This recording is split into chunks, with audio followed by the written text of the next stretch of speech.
it's Brand Coach Angel here, and welcome back to the Brand Coach Angel YouTube channel. So today I wanted to do a little video about being too nice.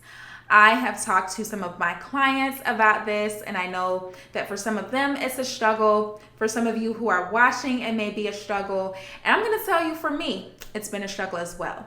So I want to give you a few tips and a few things to think about as far as maybe being a little bit too nice, what that looks like and what you can do about it. Before I get into that, I want to shout out one of my favorite platforms and apps that I use in my business, HoneyBook. I've talked about this before, but I absolutely love HoneyBook. It is the customer management system that I use to manage my clients. So I'm able to send them contracts, emails, invoices, and take automated payments from them on a monthly basis. So it's really changed my ability to streamline my business, spend a lot less time onboarding and managing current clients, onboarding new clients, and it's just been a pleasure to have this system. It was recommended to me by some other service-based business owners, and I am in love with the system. So if it's something that you're interested in maybe trying out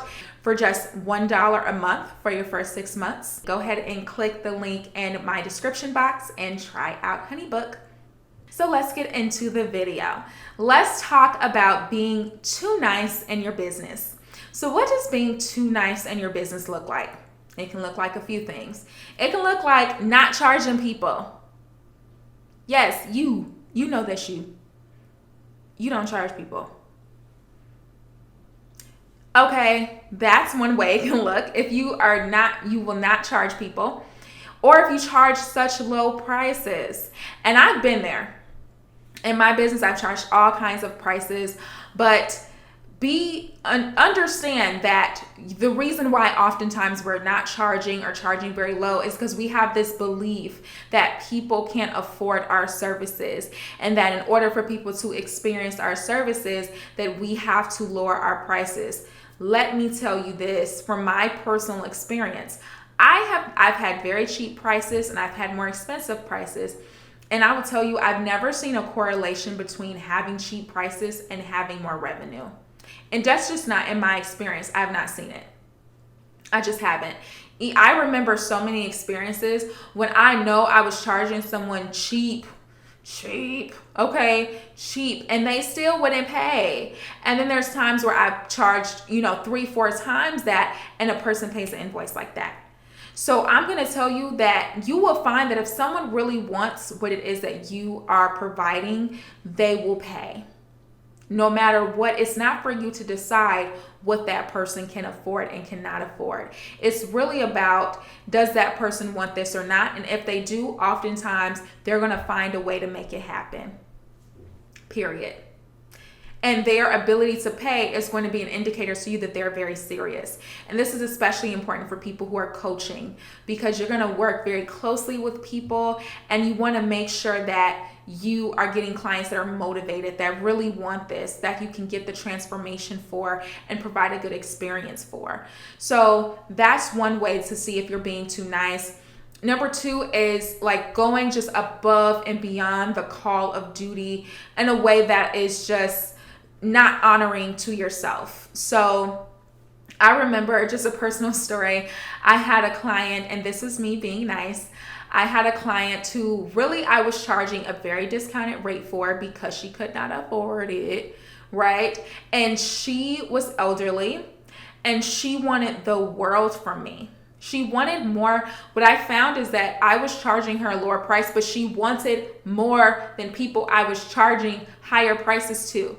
She wanted so much. She wanted me to travel places, to meet her, to go places with her.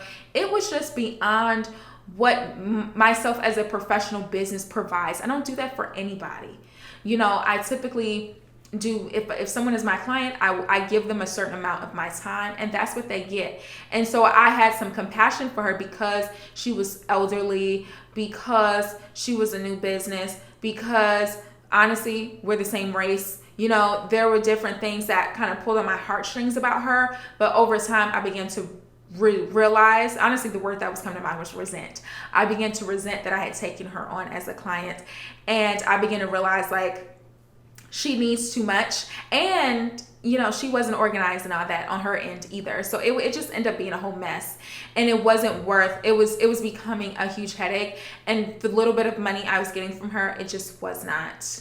It was not worth it. So some of you may have some stories like that where you're already starting to see the little bit of money this person's paying me, and they're doing all of this. The headache that they're bringing on, it's just not worth it. And part of the reason why we choose to transition out of our businesses, or excuse me, out of our jobs to come into our businesses, is that we're trying to lower some of that stress, and we're trying to have more control over who we work with. And so we have control over our clients and customers, and we are able to set boundaries with people. And so if we get inclinations from them that they are going to be violating those boundaries, then we definitely have the ability to terminate the relationship. And you make sure that's put in your contract too, that you have the ability to terminate the relationship when you feel like you need to do that. But ideally, you don't even bring on those types of clients. So I just wanted to do a quick video about this. Those are just a couple of ways that I see being too nice, how being too nice plays out. One thing I will say is entrepreneurship is a great cure for people pleasing. It can be a great cure for being too nice, because you will recognize that my bills and the things that I need to do to maintain my home and my lifestyle, those people are not being nice to me. Okay, my rent is not being nice to me. The electricity company is not being nice to me. If I don't pay, they're shutting it off. So you will realize I can't be that nice to you. Now, I have to have a certain way of professionalism and firmness that I have to maintain as an entrepreneur, because if I don't, I'm going to put myself in jeopardy, and I can't do that. Or I'm going to put my family in jeopardy, or my children in jeopardy if you're someone who has kids. So you'll start to realize, keep being nice. You'll start to realize very quickly that it's not going to work. It's not going to be sustainable, and you will thicken up that skin and start to be more firm with people. But if you recognize that this is an issue that you have, start being aware of what's happening. Start being aware of some of those negative experiences that are coming your way, and start to make better decisions around how you handle those things, and making sure that you are putting the interests of your brand and your own well-being at the forefront. So thank you so much for watching this video. I hope what I shared here was helpful. If you need any help or support, if you are a coach or a consultant and trying to grow your business, or if you're trying to transition from employee to entrepreneur, definitely check out the links below. You can learn more about my programs, and we can set up some time to chat and see if I have some things that can help you. So thanks again for watching, and good luck. Peace out.